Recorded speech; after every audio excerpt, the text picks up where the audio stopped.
hello. Hello. Come on. Yeah, how you doing? How's your buddy? Huh?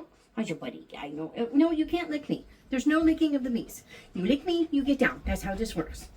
You want to come see me, Neville? Oh, come on. Yeah, come here, boy. Come on. Get up here. Come on. That's my buddy. This is my boy. This is my boy. You can't see him. They can't see you. Oh no. That's okay. They know you're amazing, and that's what matters, right? Of course. Okay. Well, guys, it's hot. Like, really, really hot. Like, taking my shoes off to help keep my feet cool hot. So, and Neville's going to play with a sock. So, I'm going to try to do this reasonably quickly. I think I should be able to. Because, yeah. Because I'm doing something different. And we're going to talk about it. Today, and I'm trying to do this right now because it's just going to get hotter. And today I'm supposed to be planting so I went to Home Depot on Monday and I bought the geraniums for my boxes outside the edifice. And they only had one pot of the little ones, and which is what I need. But they had a few big pots, But it looked like one might have two in it. I felt down and they were still separated. I didn't want to just like fill my hands with dirt trying to figure out, are there two in this one or one? And so I took a chance. I knew there was a very good chance that it was one plant that branched out low. And, oh well, yeah, it's one. So I can't separate it. So, and it's too big by itself to fit in the planters for the shedifice. So I have to go to Home Depot and get those. I need to get a paintbrush for my daughter so we can paint the one cabinet. And I need stuff at the grocery store. Well, I also need to plant these things. I got the tomato plants. I got to get them in. And doing all that means my hands are going to get dirty. I've already got dirt under my nails. I think I got most of it out. Yeah, it looks like it's out. But, although it looks like I have sourdough starter on that nail. Okay, well, how do I get dirt out from under my fingernails, way down in their dirt? But a little piece of sourdough cement sticks itself, and no matter water would get it off. I mean, basically it looked like it had to dry before I could just like flake it off. I don't know, that's weird. Anywho, you didn't care. So I have to go to the grocery store, but I got to get those things planted. And if I'm going to get hot and sweaty, and I started getting hot and sweaty, getting some of the stuff done, I'm like, no. We need to go do that video first, because I prefer to do this during the day where we've got light and happiness and joy and peace and joyness. It's my preference. But to do that, I have to actually, I don't know, have my hair brushed, which, see, got the hair's chopped off. So my gal's getting surgery on her knee. And I'm like, take it shorter. Take it, it's pretty short in the back. And I'm like, just take it shorter so that if you don't heal, I'm not having hair on my neck driving me insane. And, if it takes longer for me to get back in, that's fine. Everything's fine. But, so I did that yesterday. But now we got to talk books, because I have things to do and you have things to do, and you don't want to listen to me ramble about all the things that have nothing to do with books, I'm assuming. If you do, I could just like start a live stream up through my life and people could be bored stiff. Great for insomnia. Maybe I should be doing this. Anyway, no, just kidding. So, okay. So here's the deal. March was a bust. I have 1, 2, 3, 4, 5, 6, 7, 8, 9. I have 9 books on this list. I didn't plan to read all of them, but I did hope to read many of them. And then I have a mini. There's like 1, 2, 3, 4, 5, 6 book. I have a 6 book haul. And that's about it. But we're going to talk about all the things. So first off, I'll be continuing from Death to Life through over half of April. So there's that. And then I have books. I should get them. Give me a second. So I have a bunch that I'm still in the middle of. So this one I was supposed to start last night, The Jeweled Moth. It's the sequel to Clockwork Sparrow or something like that. Somebody's backing up in the alley. Anyway, and this should be done before the end of the month. Not a problem. I'm still not done with Sense and Sensibility. And we got another one coming up, and I haven't done Marches. So I'm still reading that one. I'm reading Letters to Malcolm, Chiefly on Prayer by C.S. Lewis. It's not one that I've had on a list. It's not like we did the prayer for the biblical studies. That one I did How to Pray by C.S. Lewis and All Is Well. I chose to pick that up because it was so skinny, and I just reading a couple of the letters, whenever I pick it up. And then I've got to finish my missions for the biblical studies.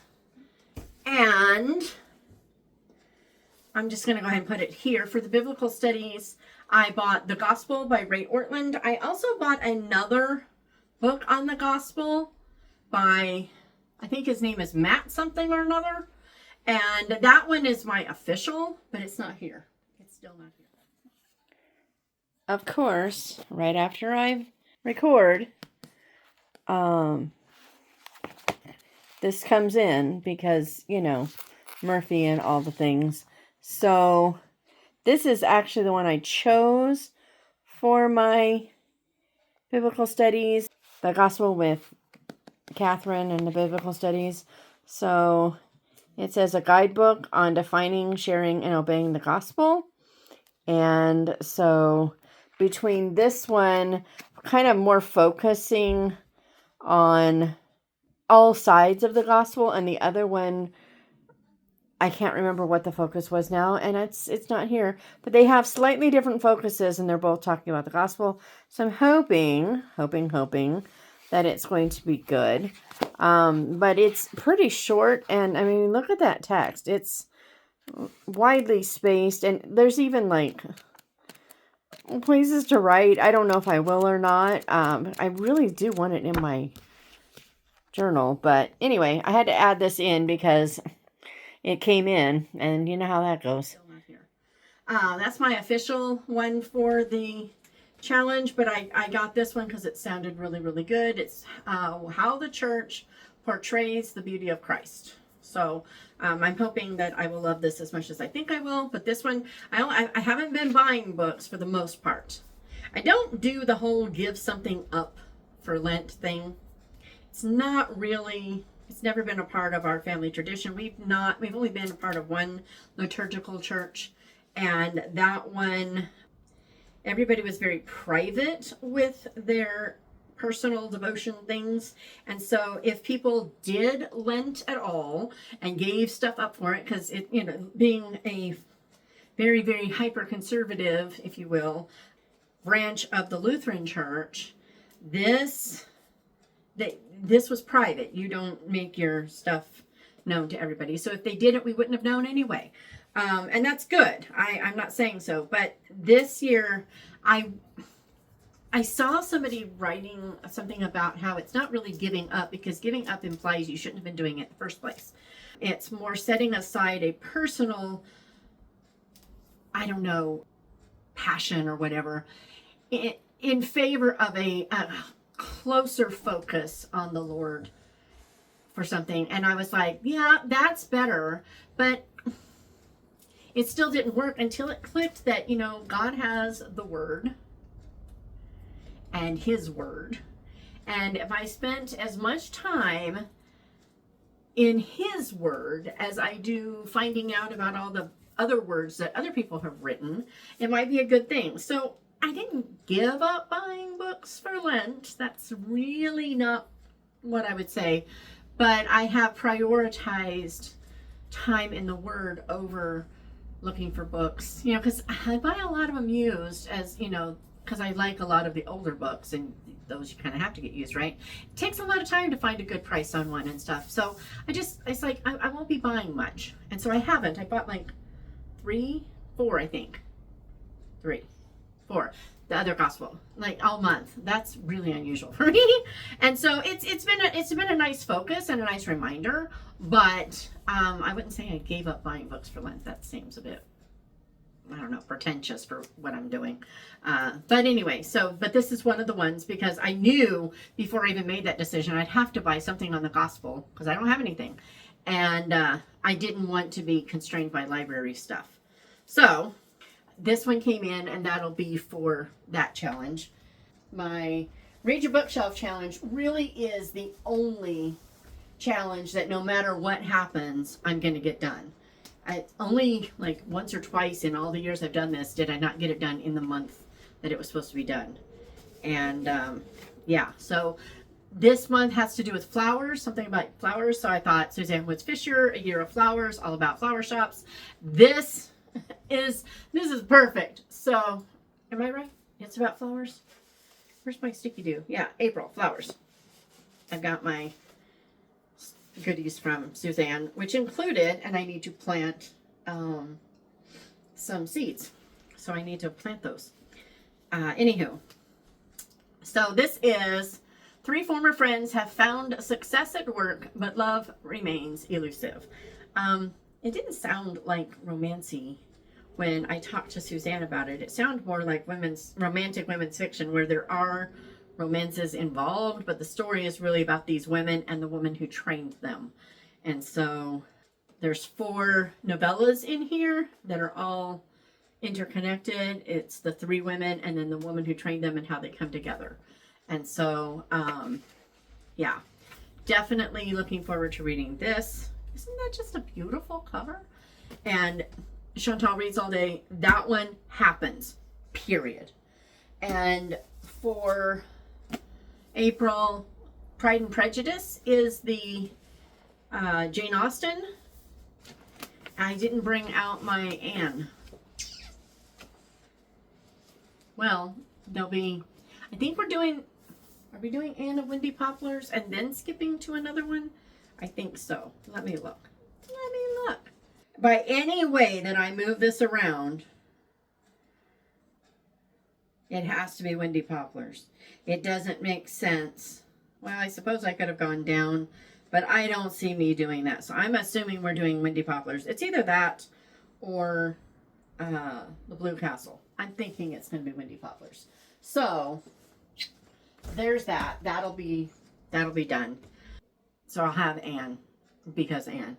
And then the only other new one I'm adding to, I'm trying to see if I've forgotten anything. The only new one I'm adding to the list is I'm going to do a reread of The Harvester with Ashley. And I'm really excited about this. I love this book so much. My copy was purchased for or by Alberta. Except it looks almost like, I think it's not Alberta. I think it's Albertina Robacher in April of 1914. So that's kind of cool. I'll be reading in April one of my favorite books. It starts in the spring. I was talking to my friend Anne recently. She's been rereading The Harvester, and she was really, really, really, really mad at David Langston in this one because the book opens and he asks his dog a question, and the dog gets really anxious and answers wrong for the first time in many years, and he gets mad and he kicks the dog, and she's like, I can't forgive him, how could he do this? And she was like so upset. I was cracking up because at that point always really annoys me too. It's like, seriously, get over yourself, don't be a jerk, you know. I think it was a knee-jerk reaction, you know, just saying, but still it was really funny. So this is the only thing I'm actually adding to my pile, in which is plenty because I've got plenty up here, but I still would like to reread The Secret Garden and The Enchanted Castle. That's not a reread. I want to reread or read in total order Road Trip Return. That one is the one I'm least likely to because I have actually read the story, just not together and on Goodreads. And then Tale of Beatrice, definitely want to read that. These are the ones that probably won't keep going.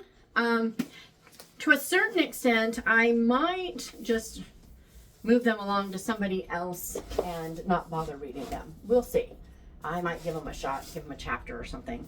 Definitely, I almost put this one in front of The Jeweled Moth, and then I was like, no, since I've already started that series, I really want to keep it going.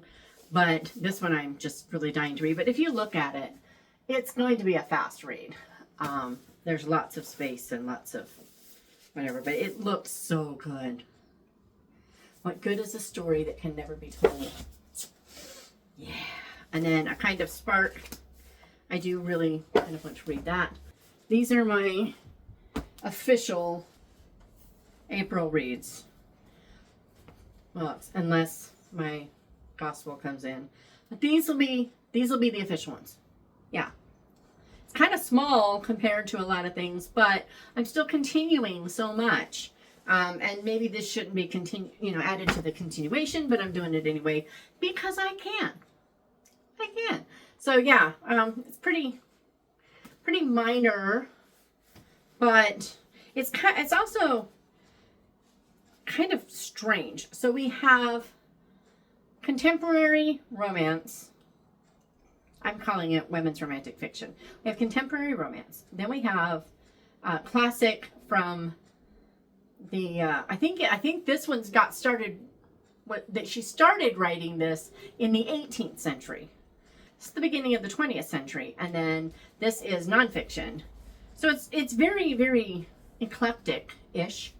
And then, all the stuff that I have up there to finish. I'm going to put these on the shelf because it's not even, I don't need to put them up there. It's not even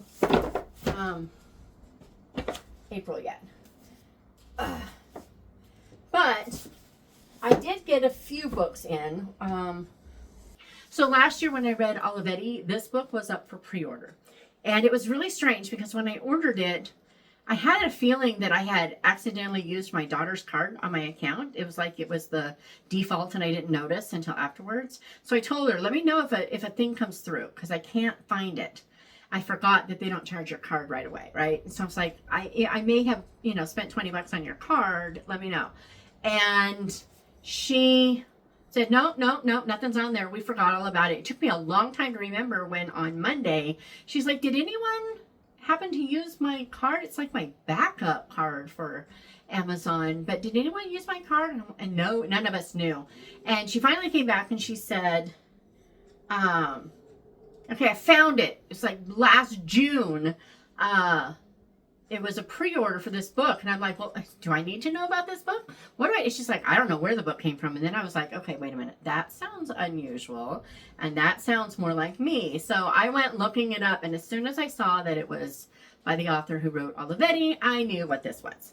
So, I told her, it's my book. I owe you the money. It's not fraudulent. And then it came the next day. So anyway, so this book though, listen, this is what sold me. Well, the fact that I really liked Olivetti too. I like the family dynamics in that one.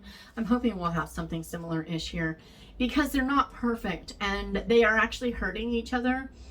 But when they figure it out, they do something about it. What a concept. Anyway, but in this one it says, the Oldenburg, an old apartment building made of brick and blunt opinions, is the last of its kind in a swiftly changing neighborhood. After years of putting up with people and their many problems, the Oldenburg knows there's no point in getting attached. They all just leave eventually. A truth that comes all too soon when the building is sold and slated for demolition, giving tenants a month to move out. Got a slight feel of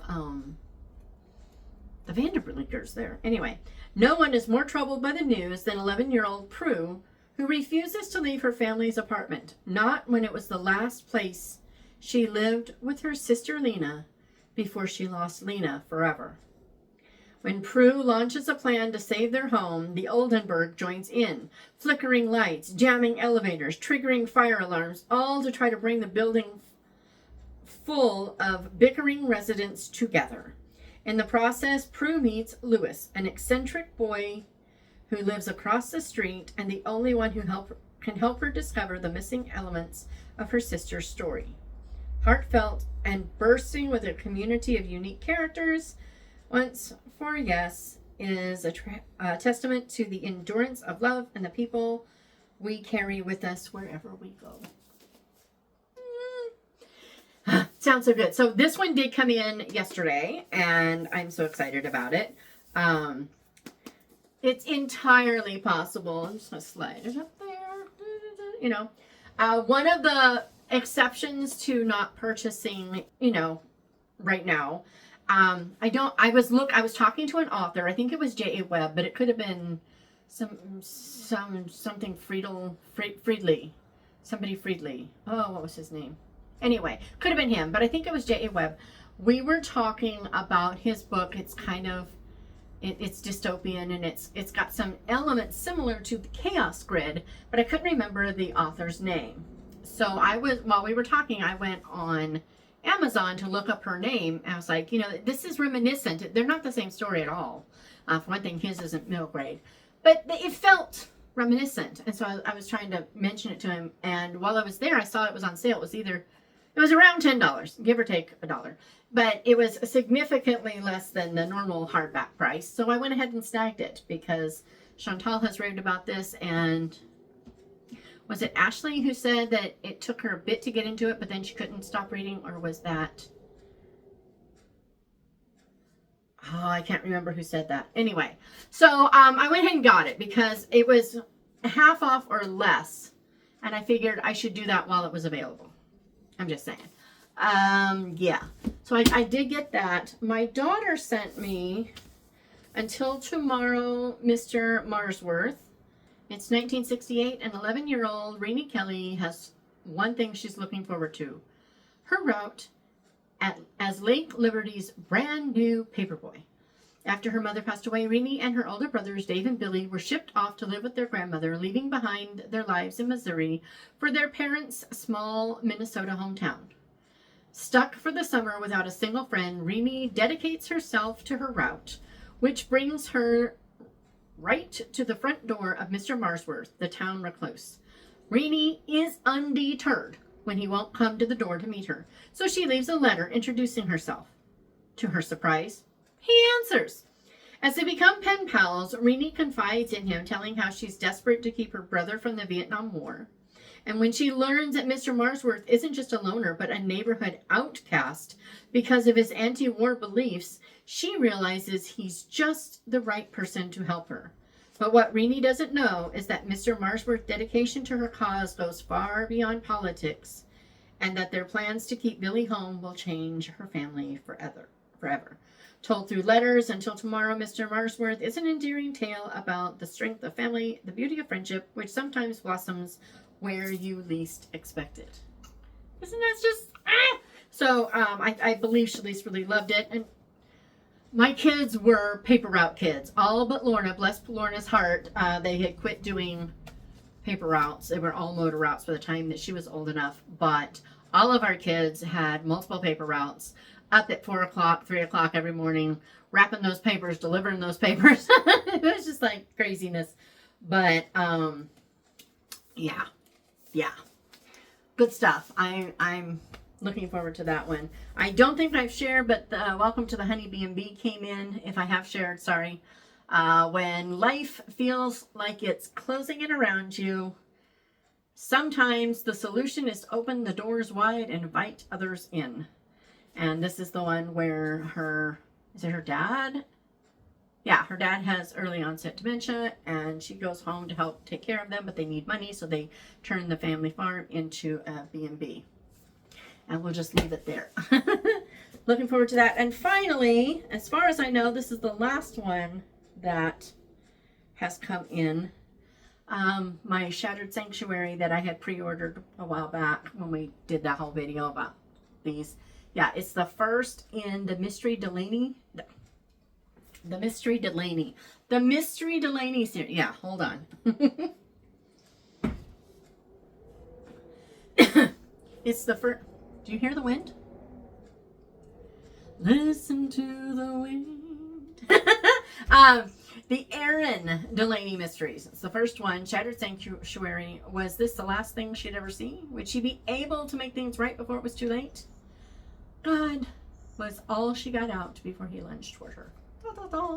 And in case, I know I read about this in that video, and in case I have shared this before, it feels like this has come in this month though. But on the off chance, I won't read more, but basically she's a writer, she goes to the woods and then the local police need her. And Kaylee Quinn Hunter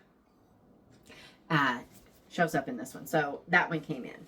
So now I can put these away, and I'm getting to the point where I can actually truly put stuff away. I've been clearing off the thing, getting ready to move my cabinet there. So looking forward to this. I brought in the worst of the drawers. See, this one has been repaired. So I'm going to have to do some painting along there to hide the way they fixed that. And I feel like that might be a spider egg sac, which means I would like to, I should do this outside in case it's ready to crack. But I think I see a spider egg sac, so we're going to get rid of that spider egg sac. I'm just saying, if I don't see you again, it was a black widow spider egg sac, and I'm dead. No, it's tiny, it can't be. But, so yeah, that's what I'm going to do in April. And this is why. We get excited about, I do anyway, I get excited. Yeah. Give me a ticket. I get excited about my new TBRs. You know, it's a new month, something fresh, all the things. Sometimes I can't bring myself to put some of the other ones away that were on ones that I didn't get read. We're talking February here. Okay, this technically wasn't on a TBR, but I was hoping to read it anyway. Yeah, so sometimes I can't bring myself to put them away because I want to read them. And then they start cluttering up out here and it's really dumb. So I was like, you know what, this month, I don't want to call it a catch-up month because these aren't assigned. I don't have to read anything. But there are books that I really do want to read and I haven't gotten to yet. And yeah, I want to read them.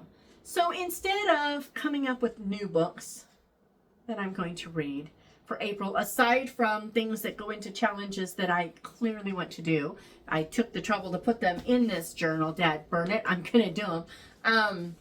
Because of that, you know, I only added okay, technically, if you want to get technical, added to what was already planned and or part of last month, I only added one. I added the harvester. That's the only thing I've added. Everything else, right? Everything else was already planned as in part of my challenges, or I hadn't finished and so I want to keep reading. So I'm going to do it because I have that right? And I think it's a healthy thing once in a while not to let ourselves just, or even let is the wrong word, not to make ourselves jump onto this shiny new wagon, because then we're always seeking the shiny new if we never reinforce the choices that we've made already. I mean, am I making sense? Because I don't want to make anything a rule. Nothing's a rule. This is for fun. I don't have to do anything. I can read all the new books I want. I can not read any books. There's no, you know, I keep looking all over the room at all the books that I haven't read because they weren't on a TBR, or they didn't get finished that were on a TBR, or they didn't get picked for the TBR, although I wanted to read them. All the things. And I'm like, I want to read these. And so I'm going to. It's kind of like last year when I did the, I'm going to read my book haul. I want to do that again. And that one's going to be harder to do because I'm still trying to do the whole thing. So like the whole Chantal focus on everything. So like the harvester, lots of flowers in that story. That's a big thing. Year of Flowers. Pride and Prejudice. I feel like at some point she does wear flowers. in her hair. But I don't remember if I'm reading the right one or not. But the other ones, though, I'm not going to try to force flowers out of ones that I chose for March. And March was supposed to deal with time, I think. Night or time of day, etc. So, you know, the only one I really needed to make sure that that worked with was the Harvester, and it does. So that's good. That's good. But there are, I mean, if I wanted to read this one, there are flowers on this one. If you want to read this one, you know, you get the little peace symbol. So it's, clearly there's some flower children in there. If I wanted to pull off from this one, there's, I mean, I can add. I got skills, man. So yeah, I'm just going to do it. I'm going to see how this goes. I may do a month sometime, maybe in July, you know, for my birthday. I will do a month where I just fill maybe this whole bookcase with all the books that just sound amazing that I could just pull from and just have it. You know how some people have like their TBR carts and they just fill it up and then they choose from it and they don't worry about anything else. I might do that for my birthday. Why not? You live once. It'll work. So let's see. That's May, June, July. So July, great. July, this is going to be fun.